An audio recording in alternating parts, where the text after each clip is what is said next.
Hello everyone and welcome back to theCUBE's live coverage of the Red Hat Summit here in Atlanta. I'm your host, Rebecca Knight. I would like to welcome to the show Dai Vu. He is GM, Managing Director, Cloud Marketplace at Google Cloud. Welcome. Thank you, Rebecca, happy to be here. Yeah, so you've got one of those jobs where you see things before the rest of the industry does, because you're watching what the enterprises are buying. Yes. What are some of the trends that you're seeing now, and what do you think that maybe people aren't talking enough about? Oh yeah, absolutely. I mean, some of the biggest trends we see are certainly buyers are more savvy, more platform-centric. They want sort of a digital-first experience, which is why Marketplaces has grown incredibly, because that's the online distribution channel for solutions that run on with in Google Cloud. The second piece is I think a lot of customers are also looking for now solutions and more business outcomes. So first solutions, which was typically Marketplaces kind of cater to like specific products, think of like specific SKUs, and now they want solutions that include a combination of different products from different partners, professional services, data, AI models, and now you have a solution, and now with AI and agents coming along, that plays very well because now customers are looking for business outcomes, and they can be delivered through a combination of agents and software and services. Well, to that point, Google Cloud is making a big bet on the Agentic Enterprise, AI that takes action, doesn't just answer questions. How big is that shift really, and where are you seeing enterprises on the readiness curve for that? Yeah, absolutely. So yeah, we talked quite a bit at Google Cloud Next, so we believe this is a massive transformation. So this is not a slow upgrade, we think it's a fundamental organizational and economic rewiring that's going to be as transformational as the Industrial Revolution, because you're moving beyond just simple augmentation for productivity, and now you have these collection of intelligent systems that can plan, they can reason, they can execute multi-steps, achieve very complex goals, and do it completely autonomously and own end-to-end workflows. So we're making a big bet on that. Now, what I think is interesting is that with agents, it's not where you have humans that are part of every single step. More and more it's going to be autonomous, and as they take on more and more capabilities, what we see is that agents are going to need to work together. So think of agents for this particular business function, agent for this vertical, agent for this business processes, working together and collaborating effectively like teammates in an organization to achieve some specific goals. So we think it's a big bet. You saw some of the big announcements we made at Google Cloud Next.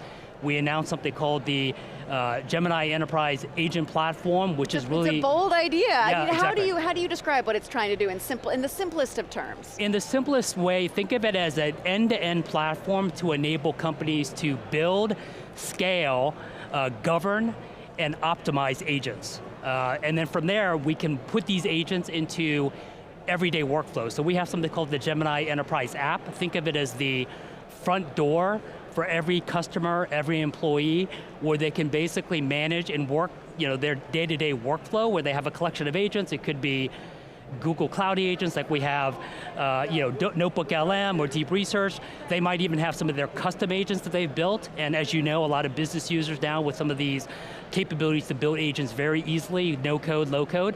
And then most importantly, you have a collection and an ecosystem of agents that we have from the leading companies in the world like Workday, ServiceNow, Deloitte, Accenture, Oracle, et cetera, available to them. In our agent marketplace, we actually have over 2,000 agents available for customers to deploy, and the idea is that when you bring all these pre-packaged agents tied to a platform, these custom agents, now you have a full governance hub to manage these agents at scale and to bring them into your day-to-day workflow. So speaking of that, the Red Hat Lightspeed Agent is now available in the Google Cloud Marketplace. What is it, and what does it allow an IT admin to do? Yeah, I mean, so Lightspeed, first of all, this will be one of many things, but what we want to do is, Red Hat has always been a great partner in terms of being, listing their solutions on Marketplace, allowing customers to search, discover, and deploy into their environment. This includes Enterprise Linux, Ansible, OpenShift, and OpenShift, for example, is very integrated with the Google Cloud Console now. Now with Lightspeed, what it does is it provides a connection directly to Lightspeed services, and it's for the IT administrator managing Red Hat Enterprise Linux to search everything and have sort of a conversational query in terms of understanding things like configuration, utilization, what are some of the vulnerabilities, how can I optimize? And the beauty of it is you don't have to do a lot of context switching between different applications. It's all integrated within Gemini Enterprise app and is all part of your daily workflow.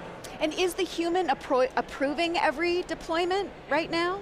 It can be. Now, I think this is part of it is, I think the evolution, I think you touched on like how are enterprises ready to allow agents to make decisions and execute autonomously. I think we'll get there. I think what you'll find is in a lot of capabilities today, right now the agent is more of just a view and recommendation agent, but over time, I think they're going to allow, through authorizations with the right governance and approvals, to be able to update systems of record, update configurations, apply a patch, do a scan on this particular image. So they'll be able to do things a lot more autonomously, but as customers adopt, I think you'll see more of a measured deployment and how they manage it. And the trust will just build over time as the humans get a little more comfortable with the decisions that the agents are making.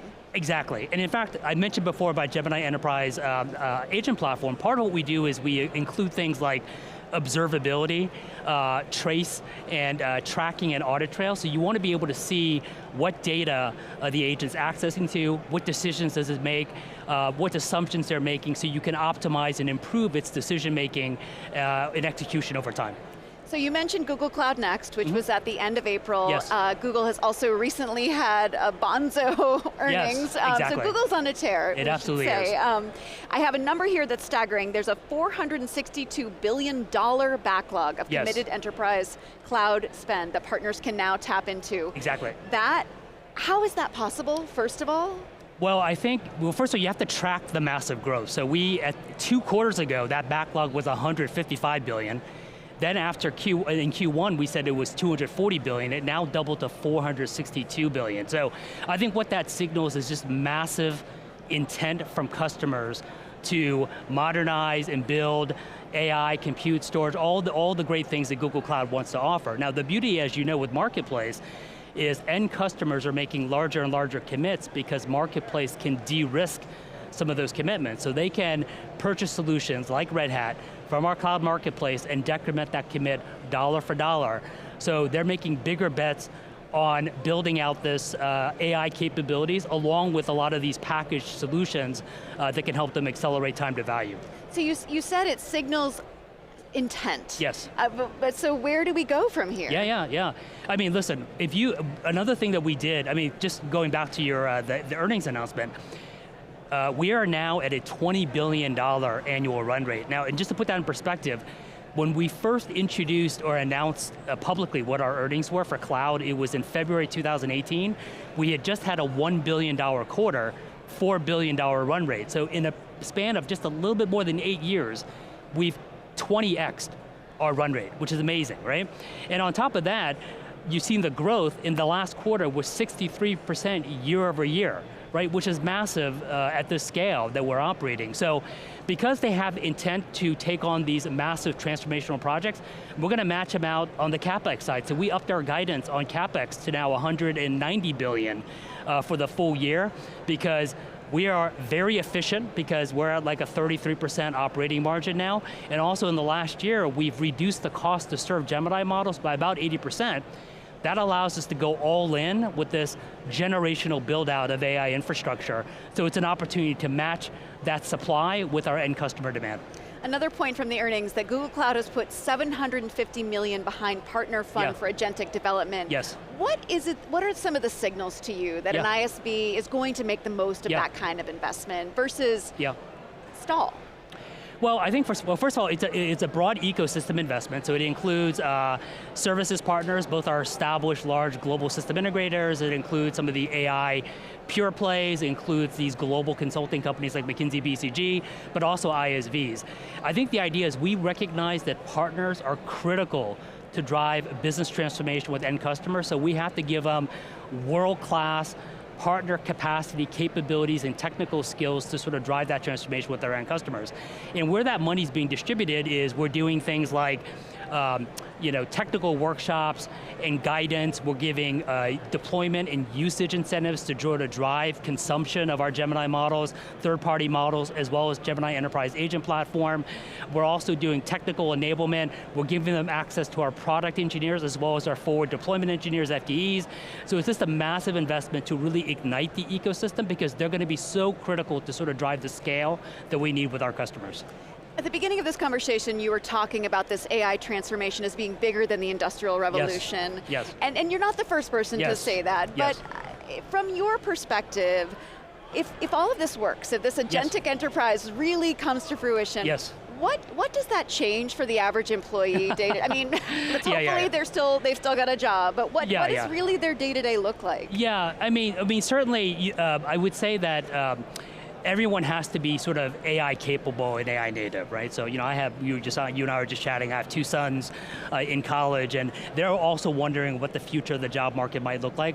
But I think we've always had this history. If you go back, like IT automation, now with AI, there's been a question to say, hey, this is going to replace jobs. What ends up happening is it ends up creating more jobs, and a lot of the jobs go to sort of higher value services and capabilities. I can't tell you exactly what that's going to look like, but I think that pattern's going to follow here as well. And I think the market, and obviously a lot of the folks graduating from college now are still figuring it out, but I am very bullish that not only is this transformation going to take place, but the folks in the future are going to have very strong value add to the economy and the job market. Okay, well I'm hoping that for our kids. Yes, exactly. Finally, we're here at the Red Hat Summit 2026. What do you want to be able to say next year at the Red Hat Summit 2027? What's the story you want to be telling about the progress that you've made this year? Yeah, I mean, what I would like to do is, first of all, we had the Lightspeed agent listed. I think we could have 50 more agents listed in that time frame. I think we're going to integrate more into other workflows, so it's not just going to be just a single IT administrator, but think of just a general knowledge worker or a business worker that can integrate with the Red Hat agents as well. Also, if you look across things we're doing with like application virtualization and application modernization with OpenShift, I think there's an opportunity for Google and Red Hat to do a lot more. And so for us to stand on stage and us being sort of like the leading Google cloud provider in the Red Hat ecosystem is something I want to say next year. Final question, if there is a partner out there who is watching this and saying, okay, we want to build this for our agentic future, what is your best advice? What's your counsel? Yeah, so what I would say is certainly you have to embrace what I say the agentic reality. There are some people who are still fighting it, if you will, right? But I would say embrace that it's coming. In fact, it's here already, right? So, and the next thing I would say is get your hands on the technology, right? So Gemini Enterprise Agent Platform, contact your rep and we will schedule a workshop, a discovery session, and we will do a design sprint to identify what those agentic workflows should be that we can go after. And then we can build this together and then go after and target a few customers. So I think, like I said, once you get going, I think it becomes a flywheel effect and it's going to drive a ton of impact. Virtuous cycle. Thank you so much, Dai. A pleasure having you on the show. Thank you for having me here. I'm Rebecca Knight. Stay tuned for more of theCUBE's live coverage of the Red Hat Summit here in Atlanta. You're watching theCUBE, the leader in enterprise tech news and analysis.